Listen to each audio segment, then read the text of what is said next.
ഞങ്ങളുടെ മനസ്സിലത് ആടുകയാണ്. Teacher work ചെയ്യുന്നുണ്ട് അവിടെ.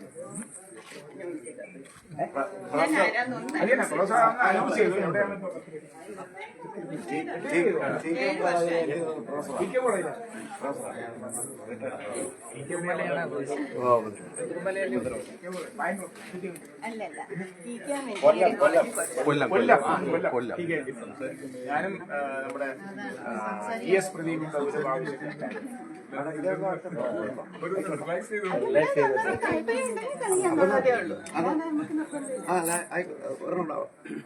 അപ്പൊ അത് റെക്കോർഡാണ്. അടുത്ത റെക്കോർഡ് അല്ലേ?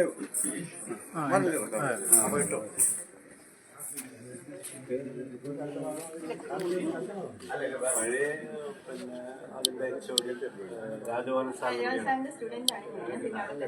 എന്റെ സഹോദരി കല്യാണം കഴിച്ചു. അദ്ദേഹത്തിന്റെ മകളുണ്ട് ബിന്ദുവിന്റെ അമ്മയെക്കുറിച്ച്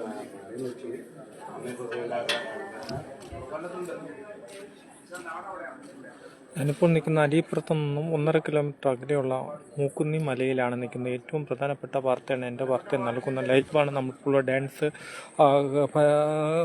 കാണിച്ചു എന്ന് പറയും. ഏറ്റവും പ്രധാനപ്പെട്ട ആ മലയുടെ ഉയരെയാണ് നിൽക്കുന്നത്. അവിടെ ഇന്ന് കവി രംഗം അതുപോലെ തന്നെ അവാർഡും വിതരണവും നൽകുന്നുണ്ട്. അതിൻ്റെ വേദിയിലാണ് ഈ ഡാൻസ് കളിച്ചത്. ഞാനിപ്പോൾ ഒരു മലയിലാണ് നിൽക്കുന്നത്, ആ സ്ഥലത്താണ് നിൽക്കുന്നത്. ഏറ്റവും പ്രധാനപ്പെട്ട വാർത്തയാണ്. മൂക്കുന്നി മലയെന്ന് പറയും. തപസ്സിരുന്നതാണ് നാരായണ, ഒരു തപസ്സിരുന്ന സ്ഥലമാണെന്നാണ് പറയണത്. ആ സ്ഥലത്താണ് ഞാനിപ്പോൾ നിൽക്കുന്നത്. ഏറ്റവും പ്രധാനപ്പെട്ട വാർത്തയാണ് എൻ്റെ വാർത്ത ഇപ്പോൾ നൽകിയ ആ ഡാൻസിലുള്ള കൊല്ലത്തുള്ള പ്രതിഭയാണ് ഇപ്പോൾ ഡാൻസ് കളിച്ചെന്ന് നമുക്ക് മനസ്സിലാക്കാൻ കഴിഞ്ഞിരിക്കുന്നു. ഏറ്റവും പ്രധാനപ്പെട്ട വാർത്തയാണ് എൻ്റെ വാർത്ത നൽകുന്നത്. അത്ര ഗ്രാമം പച്ച കൊണ്ട് നിറഞ്ഞ ഒരു സ്ഥലമാണ് തപസ്സിരുന്ന സ്ഥലമെന്ന് പറയുന്നത്. തപസ്സിരുന്ന സ്ഥലത്താണ് നിന്നത്.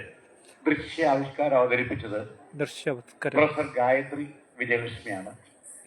പ്രൊഫസർ കൊല്ലം TK എഞ്ചിനീയറിംഗ് കോളേജിൽ നിന്നും റിട്ടയർഡ് ശേഷമാണ് ഒഴിഞ്ഞുവെച്ച ഒരു കലാകാരിയാണ്. കലാകാരിയാണ്. ശബരിമല ആദ്യമായി നൃത്തം ആവിഷ്കരിച്ച പ്രഥമ വനിത, ശബരിമലയിൽ നൃത്തം അവതരിപ്പിച്ച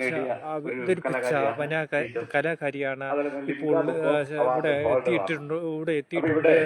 അരിപ്പുറത്ത് നിന്ന് മലയിൽ എത്തിയിട്ടുണ്ട് തന്നെ നമുക്ക് പറയാം. അവിടെ ഇപ്പോൾ നൃത്ത പരിപാടിയാണ്. സ്റ്റേജിൽ കലാരുടെ കഴിവ് റിട്ടയർഡ് അധ്യാപികയാണ് നമുക്ക് മനസ്സിലാക്കാൻ കഴിഞ്ഞിരിക്കുന്നത്. അതിന്റെ കലാരൂപം കാണുന്ന എന്ത് ഭംഗിയായിരുന്നു. ശബരിമലയിൽ ആദ്യമായിട്ട് വനിതാ കല അവതരിപ്പിച്ച ആളാണ് ഇപ്പോൾ.